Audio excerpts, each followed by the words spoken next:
평형을 열심히 연습해도 왜 속도가 잘 안 나는지 고민해 본 적 있으신가요? 힘껏 팔을 젓고 발차기를 했는데도 생각보다 앞으로 잘 나아가지 않고 오히려 물에 가라앉는 느낌이 든다면 사실 이런 문제는 단순한 힘의 문제가 아니라 평형만의 5가지 핵심 원칙을 지키지 않아서 발생하는 경우가 많습니다. 수영장에서는 종종 비슷한 2가지 평형 자세를 볼 수 있습니다. 둘 다 열심히 하고는 있지만 하나는 부드럽게 앞으로 나아가고 다른 하나는 제자리에서 허우적대는 모습이죠. 눈에 띄는 차이는 없지만 실제로는 타이밍과 자세에서 결정적인 차이가 있습니다. 잘못된 순서로 동작을 하거나 무의식 중에 엉덩이가 가라앉은 채 수영을 하다 보면 저항만 늘어나게 되죠. 그럼 어떻게 하는 게 좋을까요? 이번 영상에서는 고수들이 지키는 평형의 5가지 핵심 원칙을 알려드리겠습니다. 물 먹어도 괜찮아 끝까지 뛰어.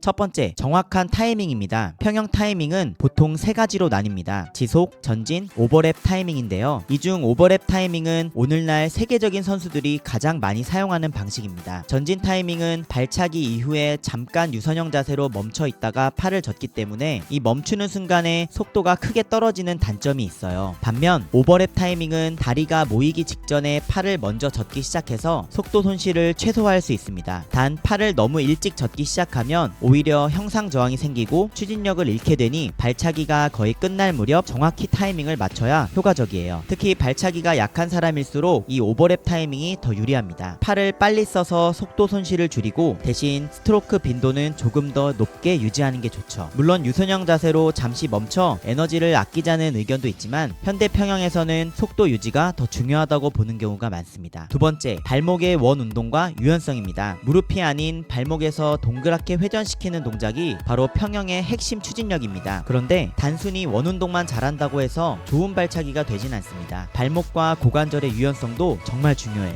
평형 발차기에서 발을 바깥으로 회전시킬 때 엉덩이 관절은 안쪽으로 돌리고 발목은 바깥으로 돌리는 복합적인 움직임이 필요한데요. 이건 선천적인 유연성뿐 아니라 지속적인 스트레칭과 훈련으로도 충분히 개선할 수 있습니다. 세계적인 선수 중에도 유연성이 부족해 발차기에서 물을 제대로 밀지 못하는 경우가 많습니다. 그러니 좋은 평형 발차기의 핵심은 유연성도 훈련할 수 있다는 것 잊지 마세요. 세 번째, 좁은 무릎. 오늘날 세계적인 선수들이 사용하는 발차기 방식은 예전의 외직킥과는 완전히 다릅니다. 과거엔 양다리를 바깥으로 크게 벌렸다가 누르듯이 차는 방식, 즉 외직킥이었는데 이 방식은 추진력이 옆으로 분산되어 실제로는 전진에 비효율적이었죠. 그래서 윕킥, 즉 좁은 무릎으로 다리를 채찍처럼 빠르게 휘두르며 양 발바닥을 패들처럼 활용해 물을 뒤로 밀어내는 방식이 등장했습니다. 그리고 지금은 이게 표준이 되었고요. 즉 양다리는 최대한 좁고 빠르게 움직이고 발바닥이 추진의 핵심인 거예요. 이렇게 해야 발차기에서 최대한의 추진력을 얻을 수 있습니다. 네 번째, 빠른 호흡. 평형에서는 모든 스트로크마다 한 번씩 호흡을 하게 되는데 이때 호흡은 추진력을 방해하는 게 아니라 오히려 리듬을 만들고 다리 되돌리기를 돕는 중요한 요소예요. 호흡 타이밍이 빠르고 자연스러워야 머리와 상체가 수면 위로 올라올 수 있고 이때 하체가 저항을 덜 받으며 다리를 되돌릴 수 있습니다. 하지만 고개를 과하게 젖히거나 등과 목을 무리하게 구부리면 오히려 추진을 방해하게 됩니다. 그래서 머리는 턱을 당긴 채 척추와 일직선으로 두고 어깨와 가슴을 함께 들어 올려야 합니다. 숨 쉴 때는 위를 보는 게 아니라 수면 아래 정면을 응시하고 팔을 앞으로 뻗으며 몸 전체가 파도처럼 전진하며 내려가는 흐름을 타야 합니다. 이렇게 하면 다리 되돌리기 시 저항을 줄이고 엉덩이를 낮춘 채 유선형 자세를 유지할 수 있어서 전체적인 스트로크 효율이 훨씬 좋아집니다. 다섯 번째, 높은 엉덩이. 글라이딩 구간에서는 가슴을 약간 아래로 눌러 엉덩이를 띄우고 호흡을 할 때에도 엉덩이가 가라앉지 않도록 코어, 햄스트링, 허리 유연성을 꾸준히 강화해야 합니다. 이 5가지 원칙을 체득하면 힘을 덜 들이고도 훨씬 빠르고 효율적인 평형을 만들 수 있습니다. 한 번에 완벽하게는 만들 수 없습니다. 하지만 한 가지씩만 정확하게 연습해도 눈에 띄는 속도 향상과 피로 감소를 경험할 수 있을 거예요. 연습 전에 거울 앞에서 동작을 확인하고 물속에서는 글라이딩을 의식하며 연습해보세요. 여러분의 평형이 바뀌기 시작할 겁니다. 이 5가지 포인트를 기억하세요. 타이밍, 발목, 원운동, 그리고 유연성, 좁은 무릎, 빠른 호흡, 높은 엉덩이. 이것이 바로 고수들이 조용히 지키고 있는 평형의 비밀 공식입니다. 영상을 끝까지 시청하셨다면 오늘 연습 때 바로 적용해보세요. 기존의 평형과 완전히 다른 감각을 느끼실 수 있을 겁니다. 이번 영상은 여기까지입니다. 끝까지 시청해주셔서 시청해주셔서 감사드리고요. 수영에 관한 더 다양한 정보가 궁금하시다면 구독과 좋아요도 꾹 눌러주세요. 여러분의 건강하고 행복한 수영생활 저희가 계속 함께 할게요. 감사합니다.